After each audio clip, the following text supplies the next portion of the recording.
2014లో ఆంధ్రప్రదేశ్ విభజన తర్వాత నవ్యాంధ్రప్రదేశ్కు మొదటి ముఖ్యమంత్రిగా ప్రజలు తనకు అవకాశం కల్పించారని ఏపీ సీఎం చంద్రబాబు తెలిపారు. అనుభవం, ప్రజల సహకారంతో కష్టపడి దేశంలో టాప్ 3 రాష్ట్రాల్లో ఒకటిగా ఏపీని నిలిపామన్నారు. విజయవాడలోని ఇందిరాగాంధీ మున్సిపల్ స్టేడియంలో జాతీయ జెండాను సీఎం చంద్రబాబు ఆవిష్కరించారు. 2019లో వచ్చిన ప్రభుత్వం 5 ఏళ్ల పాటు రాష్ట్రాన్ని ధ్వంసం చేసి ఏపీ బ్రాండ్ను నాశనం చేస్తుందన్నారు. వ్యవస్థను నిర్వీర్యం చేస్తుందని, దీంతో రాష్ట్రం 30 ఏళ్లు వెనక్కి వెళ్లిపోయిందని అన్నారు. వైసీపీ హయాంలో ప్రాజెక్టులన్నింటినీ నిర్లక్ష్యం చేశారని ఏపీ సీఎం చంద్రబాబు మండిపడ్డారు. కూటమి ప్రభుత్వం రాగానే ప్రాజెక్టు పనులన్నింటినీ యుద్ధ ప్రాతిపదికన చేపట్టామన్నారు. పోలవరాన్ని త్వరితగతిన పూర్తి చేయడమే తమ లక్ష్యమని, ఉత్తరాంధ్రకు గోదావరి నీళ్లిస్తామని చంద్రబాబు తెలిపారు. బడుగు బలహీన వర్గాల సంక్షేమానికి వేల కోట్లు ఖర్చు చేస్తున్నామని అన్నారు. స్వాతంత్ర దినోత్సవ వేడుకల్లో భాగంగా ఉత్తమ సేవలు అందించిన పోలీసు ఉన్నతాధికారులకు సీఎం చంద్రబాబు పథకాలు అందజేశారు. పరేడ్ ఆర్మ్డ్ విభాగంలో ఏపీఎస్పీ 16వ బెటాలియన్ విశాఖకు మొదటి స్థానం లభించింది. 2వ స్థానంలో ఏపీఎస్పీ కర్నూలు 2nd బెటాలియన్ నిలిచింది. తెలంగాణ రాష్ట్ర పోలీసు విభాగానికి ప్రోత్సాహక బహుమతిని ప్రదానం చేశారు. అనామ్డ్ విభాగంలో ఏపీ సాంఘిక సంక్షేమ విద్యార్థులు మొదటి స్థానం దక్కించుకుని అవార్డులు పొందారు. ఇక 2వ స్థానంలో ఎన్సీసీ బాలులకు అవార్డులు ఇచ్చారు. 10వ తరగతిలో ఉత్తమ ప్రతిభ కనబర్చిన ప్రభుత్వ పాఠశాలలకు సీఎం చంద్రబాబు అవార్డులు ప్రదానం చేశారు. మన దేశ పవర్ఫుల్ మిసైల్ ప్రధాని నరేంద్ర మోదీ అని మంత్రి నారా లోకేష్ అన్నారు. పహల్గాం ఘటన తర్వాత పాకిస్తాన్ కు ఆపరేషన్ సింధూర్తో సరైన సమాధానం చెప్పామన్నారు. గుంటూరులో నిర్వహించిన స్వాతంత్ర్య వేడుకల్లో పాల్గొన్న మంత్రి లోకేష్ జాతీయ పతాకాన్ని ఆవిష్కరించారు. సరిహద్దుల్లో సైనికుల త్యాగాల వల్లనే మనం సురక్షితంగా ఉంటున్నామని అన్నారు. వైసీపీ 5 ఏళ్ల పాలనలో రాష్ట్రం 30 ఏళ్లు వెనక్కి వెళ్లిందని అన్నారు లోకేష్. ముఖ్యమంత్రి చంద్రబాబు, డిప్యూటీ సీఎం పవన్ కళ్యాణ్, మంత్రి నారా లోకేష్ ఆర్టీసీ బస్సులో ప్రయాణించారు. స్త్రీ శక్తి పథకంలో భాగంగా మహిళలకు ఉచిత బస్సు ప్రయాణ సౌకర్యాన్ని ప్రారంభించారు. ఈ సందర్భంగా ఉండవల్లి గుహల వద్ద నుంచి తాడేపల్లి, కనకదుర్గ వారధి మీదుగా విజయవాడ సిటీ టెర్మినల్ వరకు చంద్రబాబు, పవన్, లోకేష్, బీజేపీ రాష్ట్ర అధ్యక్షుడు మాధవ్ తదితరులు ఆర్టీసీ బస్సులో ప్రయాణించారు. సీఎంకు కృతజ్ఞతలు తెలిపేందుకు మహిళలు భారీగా తరలివచ్చారు. అడుగడుగునా మంగళహారతులతో మహిళలు ఘన స్వాగతం పలికారు. ప్రతి సెంటర్లో థ్యాంక్ యూ సీఎం సార్ అంటూ మహిళలు నినాదాలు చేశారు. ఆవకాయ పట్టాలన్నా, అంతరిక్షంలోకి వెళ్లాలన్నా ముందుండేది మహిళలే అని మంత్రి నారా లోకేష్ అన్నారు. మహిళలకు ఉచిత బస్సు ప్రయాణ పథకాన్ని ప్రారంభించిన సందర్భంగా లోకేష్ మాట్లాడారు. మహిళలకు ప్రత్యేక యూనివర్సిటీ ఏర్పాటు చేసిన ఘనత ఎన్టీఆర్దే అన్నారు. మహిళలకు సాధికారత కల్పించిన ఘనత చంద్రబాబుదని చెప్పారు. సీఎం చంద్రబాబు అన్ని రంగాల్లో మహిళలను ప్రోత్సహించారని, అనేక ప్రభుత్వ పథకాలు స్త్రీల పేరుతోనే అమలు చేస్తున్నామన్నారు. కొందరు మహిళల్ని కించపరిచే విధంగా మాట్లాడుతున్నారని, అలాంటి వ్యాఖ్యలు చేసేవారి తోలు తీస్తామన్నారు. సూపర్ 6 హామీల్లో భాగంగా ఏపీలో స్త్రీ శక్తి పథకాన్ని సీఎం చంద్రబాబు ప్రారంభించారు. ఆ రోజు చెబితే ఎవరూ నమ్మలేదు. ఈ రోజు గర్వంగా చెబుతున్న సూపర్ 6 సూపర్ హిట్ అయిందని అన్నారు. రాష్ట్ర పునర్నిర్మాణం దిశగా వేగంగా అడుగులు వేస్తున్నామని తెలిపారు. వైసీపీ పాలనలో ప్రజలు 5 ఏళ్ల పాటు నవ్వడమే మర్చిపోయారని అన్నారు. ఇంటా బయట ప్రజలకు ఆనందం లేకుండా పోయిందన్నారు. ఇక ఆడబిడ్డలకు మహర్దశ వచ్చే వరకు అండగా ఉంటామని సీఎం చంద్రబాబు తెలిపారు. 5 రకాల బస్సులో స్త్రీ శక్తి పథకం అమల్లోకి వస్తుందని సీఎం చంద్రబాబు తెలిపారు. అప్పటి నుంచి మహిళలకు 0 ఫేర్ టికెట్లు జారీ చేస్తారని తెలిపారు. మహిళలకు ఇచ్చే టికెట్లపై స్త్రీ శక్తి పథకం అని ఉంటుందన్నారు. ఎక్కడి నుంచి ఎక్కడికి ప్రయాణిస్తున్నారు, ప్రయాణ ఛార్జీ ఎంతో ఉంటుంది, ఆ సొమ్మును ప్రభుత్వం రాయితీగా ఇస్తుందని, ప్రయాణికురాలు చెల్లించాల్సింది 0 అని ఉంటుందని చెప్పారు. ఇక Palle Velugu, ultra Palle Velugu, express, city ordinary, metro express బస్సుల్లో మహిళలు ఉచిత ప్రయాణం చేయవచ్చని సీఎం చంద్రబాబు తెలిపారు. ఎన్నికల సందర్భంగా మహిళలకు ఇచ్చిన మాట నిలబెట్టుకున్నామని డిప్యూటీ సీఎం పవన్ కళ్యాణ్ అన్నారు. స్త్రీ శక్తి పథకం ద్వారా మహిళలకు ఆర్థిక భద్రత, సామాజిక గౌరవం, స్వేచ్ఛ లభిస్తాయన్నారు. మహిళలకు ఉచిత బస్సు ప్రయాణం కోసం 8450 బస్సులు సిద్ధం చేసినట్టు చెప్పారు. సూపర్ 6 పథకాలను సమర్థంగా అమలు చేస్తున్నామన్నారు. అన్ని రకాల అవరోధాలను అధిగమించి కూటమి ప్రభుత్వం మహిళలకు అండగా ఉంటుందని పవన్ కళ్యాణ్ తెలిపారు.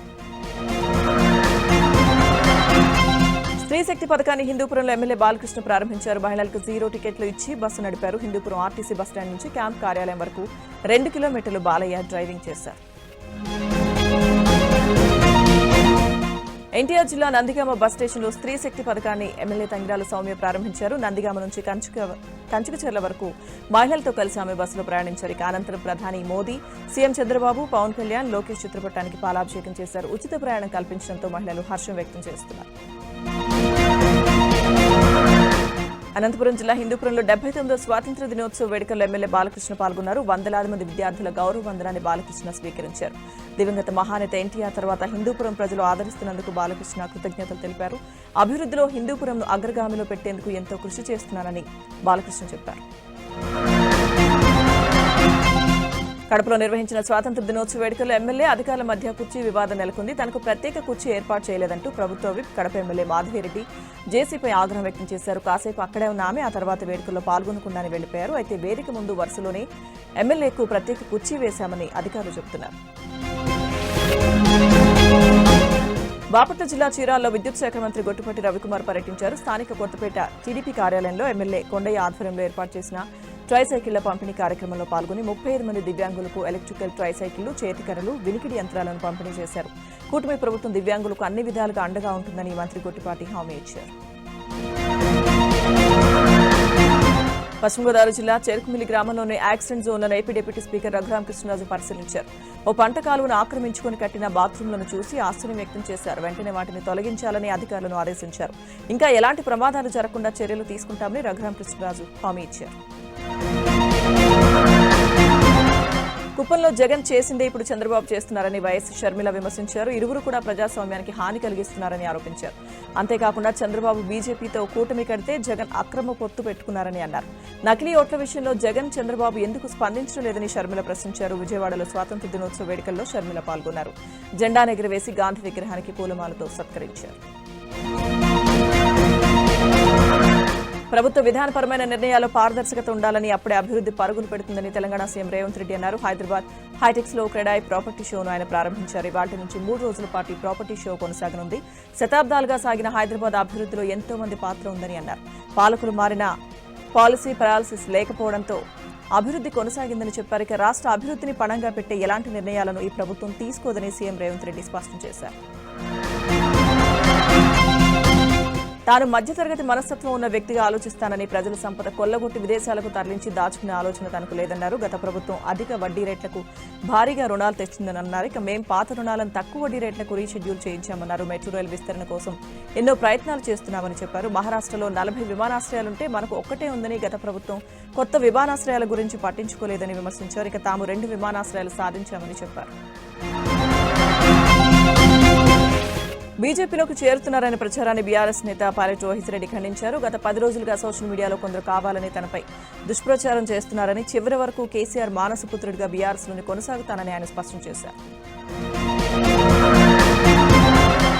భారత రాష్ట్ర సమితి ఎమ్మెల్సీ కల్వకుంట్ల కవిత ఇవాళ అమెరికా వెళ్లనున్నారు. అక్కడి కళాశాలలో కుమారుడిని చేర్పించనున్నారు. ఈ మేరకు ఆమె 15 రోజులు అమెరికాలో పర్యటిస్తారు. ఈ నేపథ్యంలో తండ్రి కేసీఆర్ను కలిసేందుకు కుటుంబ సభ్యులతో కలిసి కవిత ఎర్రవెల్లిలోని వ్యవసాయ క్షేత్రానికి వెళ్లి తన కుమారుడికి కేసీఆర్ ఆశీర్వాదం తీసుకున్నారు. కవిత అమెరికా పర్యటనకు ఢిల్లీ రౌజ్ ఎవెన్యూ కోర్టు ఇప్పటికీ అనుమతించింది. సబ్బితం జలపాతాన్ని పర్యాటక కేంద్రంగా తీర్చిదిద్దేందుకు 6 కోట్ల నిధులు విడుదల చేయడం ఆనందంగా ఉందని, త్వరలోనే పనులను ప్రారంభిస్తామని ఎమ్మెల్యే విజయరమణారావు అన్నారు. పెద్దపల్లి జిల్లా శివార్లోని సబ్బితం గ్రామంలో పలు అభివృద్ధి కార్యక్రమాలకు ఎమ్మెల్యే శంకుస్థాపన చేశారు. గ్రామంలో ఉన్న అటవీ శాఖ అధికారుల నివాస గృహాలను ప్రారంభించి వన మహోత్సవంలో భాగంగా మొక్కలు నాటారు. సబ్బితం జలపాతాన్ని పర్యాటక కేంద్రంగా అభివృద్ధి చేసేందుకు త్వరలోనే పనులు ప్రారంభిస్తామని ఎమ్మెల్యే విజయరమణారావు తెలిపారు.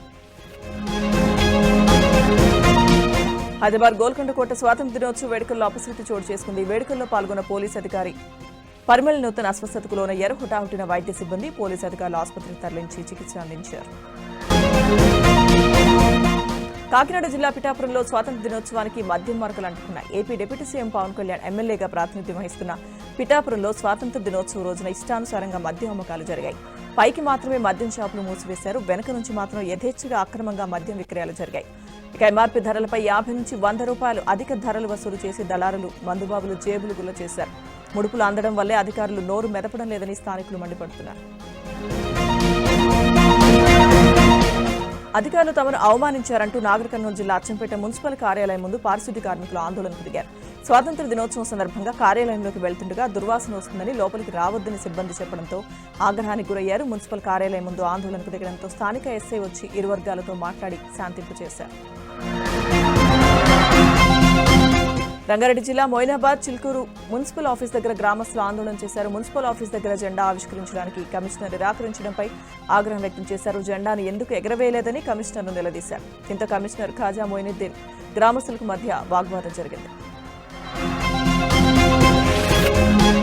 సత్యసాయి జిల్లా పట్నం ఎస్ఐ రాజశేఖర్ను విధుల నుంచి తొలగిస్తూ డిస్మిస్ ఉత్తర్వులు జారీ అయ్యాయి. పట్నం పీఎస్కు వెళ్లిన ముదిగుబ్బకు చెందిన ఓ గిరిజన యువతితో ఎస్ఐ రాజశేఖర్ అసభ్యంగా మాట్లాడుతూ న్యూడ్ వీడియో కాల్ చేశాడు. సామాజిక మాధ్యమాల్లో ఎస్ఐ రాజశేఖర్ వీడియో వైరల్ గా మారడంతో జిల్లా ఎస్పీ చర్యలు తీసుకున్నారు. ఎస్ఐ రాజశేఖర్ పై గతంలో కూడా పలు ఆరోపణలున్నాయి. ఎస్ఐ రాజశేఖర్ ను సర్వీస్ నుంచి డిస్మిస్ చేస్తూ జిల్లా ఎస్పీ రత్న ఉత్తర్వులు జారీ చేశారు. భద్రాద్రి కొత్తగూడెం జిల్లా ఐఏఎస్ అధికారి భార్యకు ప్రభుత్వ ఆసుపత్రిలో కాన్పు జరిగింది. ఉన్నతాధికారి అయినప్పటికీ సాధారణ వ్యక్తిలా ఐఏఎస్ రాహుల్ తన భార్యను ప్రభుత్వ ఆసుపత్రికి తీసుకెళ్లడాన్ని పలువురు స్థానికులు అభినందించారు. మరి ఈ ఘటన అందరికీ ఆదర్శంగా నిలిచింది. అయితే ఐఏఎస్ అధికారి భార్య మగబిడ్డకు జన్మనిచ్చింది. తల్లి బిడ్డ క్షేమంగా ఉన్నారని వైద్యులు తెలిపారు. ప్రభుత్వ ఆసుపత్రి వైద్యులకు రాహుల్ దంపతులు కృతజ్ఞతలు తెలిపారు. హైదరాబాద్ పాత బస్తీలో 79వ స్వాతంత్ర దినోత్సవ వేడుకలు ఘనంగా జరిగాయి. మదీనా ఎక్స్ రోడ్ వద్ద ఎంపీ అసదుద్దీన్ ఓవైసీ, మొహమ్మద్ క్యాప్మార్ట్ యజమాని ఇలియాస్ బుఖారీ, ఫతేనగర్ కార్పొరేటర్ కలిసి జెండాను ఆవిష్కరించారు. సతీష్ ధావన్ స్పేస్ సెంటర్ షార్లో స్వాతంత్ర దినోత్సవ వేడుకలు ఘనంగా జరిగాయి. జాతీయ జెండాను SHAR director doctor ES Padmakumar ఆవిష్కరించారు. షార్ నుంచి ఈ ఏడాది చివరిలోపు మరో 2 రాకెట్ ప్రయోగాలు చేపడతామని గత వారంలో ప్రయోగించిన నిసార్ శాటిలైట్లో అమర్చిన యాంటెన్నా రెక్కలు సురక్షితంగా తెరుచుకున్నట్లుగా పద్మకుమార్ చెప్పారు. ఇక మరోవైపు ఇస్రో అంతరిక్షంలో నిర్మిస్తున్న స్పేస్ స్టేషన్ పనుల్లో భాగంగా స్పెడాక్స్ ఉపగ్రహం ద్వారా మొదటి దశ పనులు మొదలుపెట్టామని తెలిపారు. ఏలూరు జిల్లా ప్రముఖ పుణ్యక్షేత్రం ద్వారకా తిరుమల చిన్న వెంకన్న ఆలయాన్ని మంత్రి కొలుసు పార్థసారథి సందర్శించారు. ఆలయానికి చేరుకున్న ఆయనకు ఆలయ అర్చకులు, అధికారులు పూర్ణకుంభంతో స్వాగతం పలికారు. మంత్రి పార్థసారథి స్వామి అమ్మవార్లను దర్శించి ప్రత్యేక పూజలు నిర్వహించారు. అనంతరం అర్చకులు స్వామివారి శేష వస్త్రంతో సత్కరించి తీర్థప్రసాదాలు అందించారు. మంత్రికి ఆలయ ఈవో సత్యనారాయణమూర్తి, ఆలయ అధికారులు స్వామివారి మెమెంటోను అందజేశారు. కాకినాడ జిల్లా పిఠాపురంలో ఓ ఆలయ అర్చకుడు తన దేశభక్తిని చాటుకున్నాడు. శ్రీ వేణుగోపాల స్వామిని వినూత్న రీతిలో జాతీయ పతాకం త్రివర్ణ రంగులతో అలంకరించారు. సరిహద్దుల్లో భారత సైనికులు కాపు కాయడంతోనే ప్రజలు సుఖ సంతోషాలు అనుభవిస్తున్నారని అర్చకుడు తెలిపారు. దేశ ప్రజల శ్రేయస్సు కోసం స్వామివారికి ప్రత్యేక పూజలు చేశారు. వాయువ్య పశ్చిమ మధ్య బంగాళాఖాతాన్ని ఆనుకుని ఉన్న ప్రాంతాల్లో అల్పపీడనం కొనసాగుతోంది. దీనికి అనుబంధంగా ఉపరితల ఆవర్తనం కూడా కొనసాగుతోందని విశాఖ తుఫాన్ హెచ్చరికల కేంద్రం అధికారి నాగభూషణం స్పష్టం చేశారు. దీని ప్రభావంతో రాగల 3 రోజులు రాష్ట్రంలో తేలికపాటి నుంచి ఓ మోస్తరు వర్షాలు పడే అవకాశం ఉందని చెప్పారు. శ్రీకాకుళం, విజయనగరం, పార్వతీపురం, మన్యం, అల్లూరు జిల్లాలో 1-2 చోట్ల ఇవాళ భారీ వర్షాలు పడే ఛాన్స్ ఉందని ఆయన తెలిపారు. తీరం వెంబడి గంటకు 40 నుంచి 50 కిలోమీటర్ల వేగంతో గాలులు వీస్తాయన్నారు. మత్స్యకారులు సముద్రంలో వేటకు వెళ్లకూడదని హెచ్చరించారు. మరో 2 రోజుల పాటు హైదరాబాద్ ముసరాంబాగ్ బ్రిడ్జి మూసివేయనున్నట్లుగా జీహెచ్ఎంసీ అధికారులు తెలిపారు. హిమాయత్ సాగర్ గేట్లు ఎత్తడం ద్వారా మూసీకి వరద పోటెత్తింది. దాంతో పరివాహక ప్రాంతాలను అప్రమత్తం చేశారు. మరోవైపు వరదలకు దెబ్బతిన్న ముసరాంబాగ్ బ్రిడ్జి వద్ద జీహెచ్ఎంసీ అధికారులు యుద్ధ ప్రాతిపదికన మరమ్మతులు చేపట్టారు.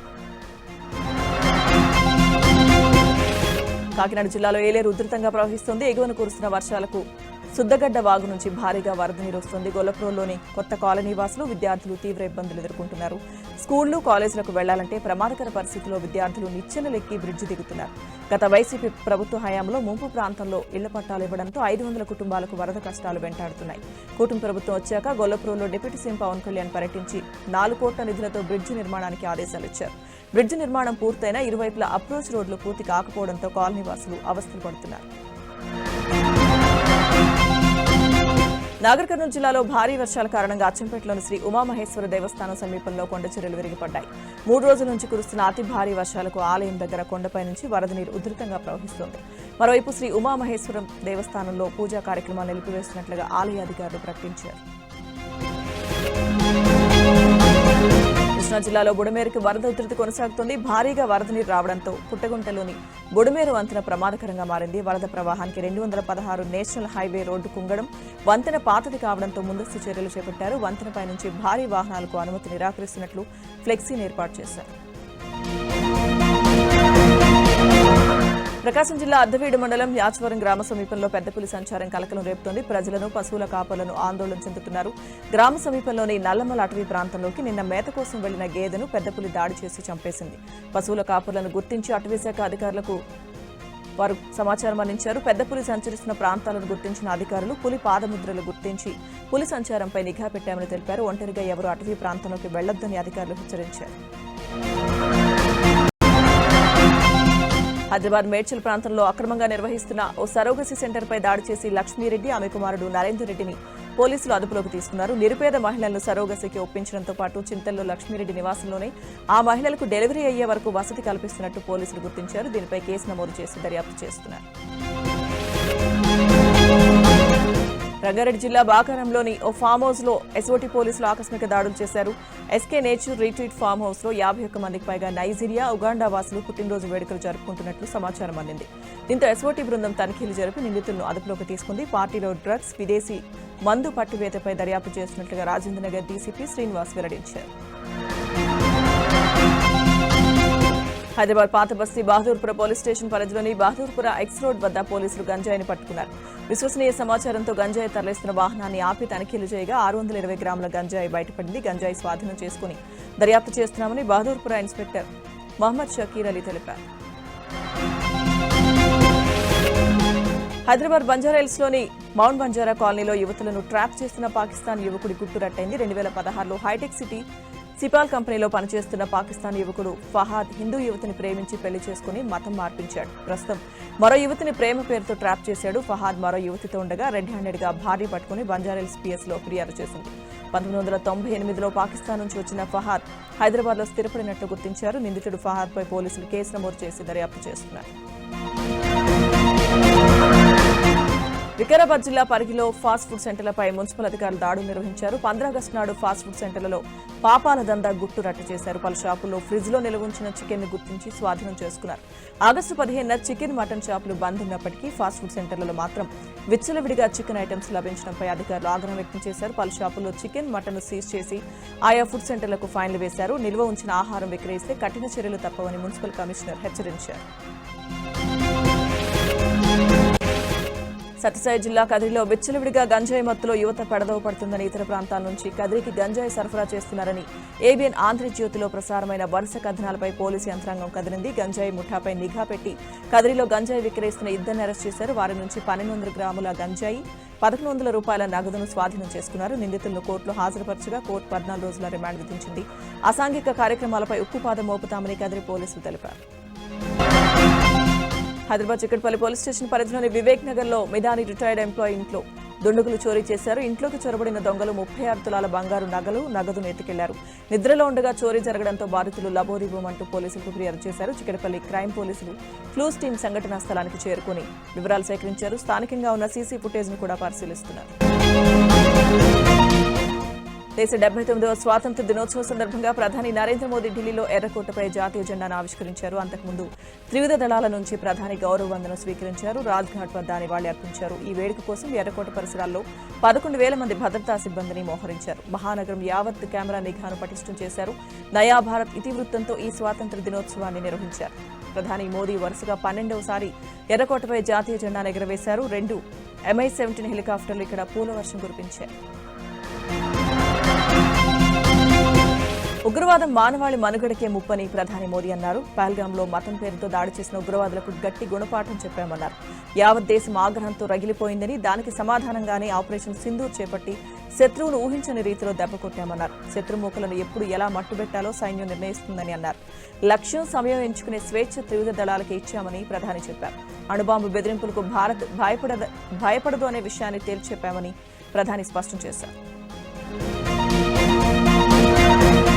బెంగళూరులోని కెనరా బ్యాంక్ ప్రధాన కార్యాలయంలో 79వ స్వాతంత్ర్య దినోత్సవ వేడుకలు ఘనంగా నిర్వహించారు. ఈ వేడుకల్లో భాగంగా డాక్టర్ అంబేద్కర్ విద్యా జ్యోతి అనే కార్యక్రమం ద్వారా పేద విద్యార్థులకు స్కాలర్షిప్లను అందజేశారు. దేశవ్యాప్తంగా కెనరా బ్యాంకు చెందిన 26 సర్కిల్స్లోని 9,861 బ్రాంచ్ల పరిధిలోని 45,000 మంది విద్యార్థులకు అందించారు. అంతేకాకుండా కార్పొరేట్ సోషల్ రెస్పాన్సిబిలిటీ కింద గ్రామాలను దత్తత తీసుకుని అభివృద్ధి చేయడం, పాఠశాలల్లో మరుగుదొడ్ల నిర్మాణం, వికలాంగులకు అవసరమైన వస్తువులను అందించడం వంటి కార్యక్రమాలు చేస్తున్నామని Canara bank managing director CEO K Satyanarayana తెలిపారు.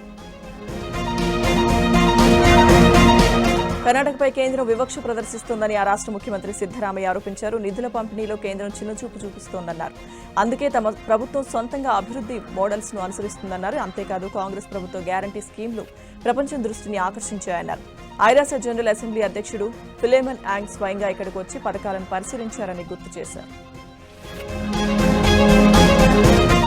సినీ నటి కస్తూరి బీజేపీలో చేరారు. బీజేపీ తమిళనాడు రాష్ట్ర అధ్యక్షుడు నయనా నాగేంద్రన్ సమక్షంలో ఆమె కాషాయ తీర్థం పుచ్చుకున్నారు.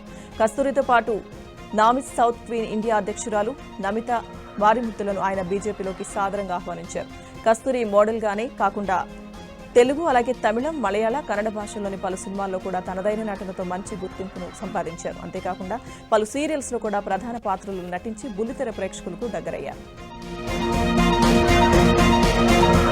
జమ్మూ కాశ్మీర్లోని కిష్ట్వార్ ప్రాంతంలో సహాయక చర్యలు ముమ్మరంగా కొనసాగుతున్నాయి. క్లౌడ్ బర్స్ట్ కారణంగా మాచిల్ మాత దర్శనానికి వెళ్లిన వారిలో 60 మంది భక్తులు మృతి చెందగా 200 మందికి పైగా గల్లంతయ్యారు. ప్రస్తుతం కిష్ట్వార్ ప్రాంతంలో వరదల్లో కొట్టుకుపోయిన వారి కోసం ఎన్డీఆర్ఎఫ్ సిబ్బంది రెస్క్యూ ఆపరేషన్ చేస్తున్నారు.